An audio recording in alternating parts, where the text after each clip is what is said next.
Hello friends, welcome to my channel Kanishk की कहानियाँ। तो मैं आज आपके लिए एक और इंस्पिरेशनल स्टोरी लेकर आई हूँ। चलिए शुरू करते हैं। बहुत टाइम पहले की बात है। आइसलैंड के उत्तरी छोर पर एक किसान रहता था। उसे अपने खेत में काम करने वालों की बहुत ज़रूरत रहती थी, लेकिन ऐसी खतरनाक जगह जहाँ आए दिन आंधी तूफान आते ही रहते हों, कोई काम करने को तैयार ही नहीं होता था। किसान ने एक दिन शहर के अखबार में इश्तिहार दिया कि उसे खेत में काम करने वाले एक मजदूर की आवश्यकता है। किसान से मिलने कई लोग आए, लेकिन जो भी उस जगह के बारे में सुनता वो काम करने से मना कर देता। अंततः एक सामान्य कद का पतला दुबला अधेड़ व्यक्ति किसान के पास पहुंचा। किसान ने उससे पूछा, क्या तुम इन परिस्थितियों में काम कर सकते हो? हाँ, बस जब हवा चलती है तब मैं सोता हूँ, व्यक्ति ने उत्तर दिया।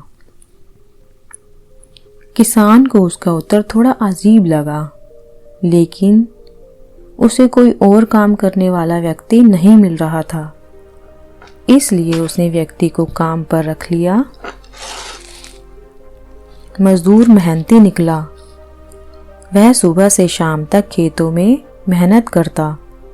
किसान भी उससे काफी संतुष्ट था। कुछ ही दिन बीते थे कि एक रात अचानक जोर जोर से हवा बहने लगी। किसान अपने अनुभव से समझ गया कि अब तूफान आने वाला है। वह तेजी से उठा, हाथ में लालटेन ली और मजदूर के झोपड़े की तरफ भागा। जल्दी उठो, देखते नहीं तूफान आने वाला है। इससे पहले कि सब कुछ तबाह हो जाए, कटी फसलों को बांधकर ढक दो और बाड़े के गेट को भी रस्सियों से कस दो। किसान चीखा,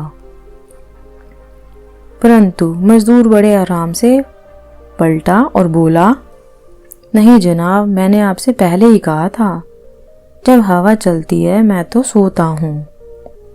यह सुन किसान का गुस्सा 7वें आसमान पर पहुंच गया।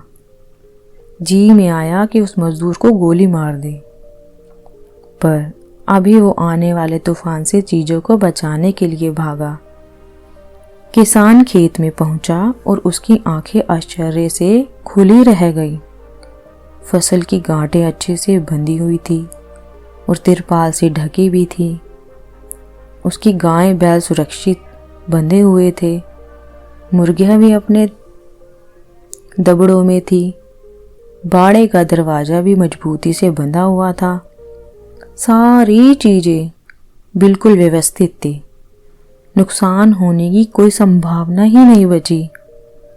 किसान और मजदूर की ये बात देख करके जब हवा चलती है तब मैं सोता हूँ समझ चुका था, और अब वो भी चैन से सो सकता था। तो दोस्तों, हमारी जिंदगी में भी कुछ ना कुछ ऐसे तूफान आने वाले तय होते हैं।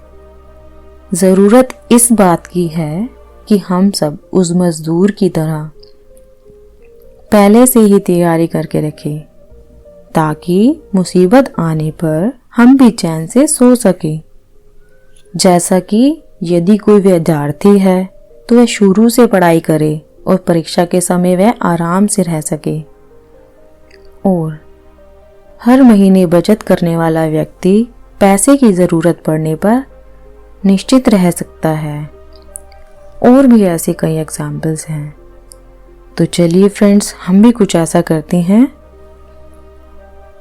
कि जब हवा चलती है तो मैं सोता हूँ। मिलते हैं अगली कहानी के साथ। तब तक के लिए बाय बाय।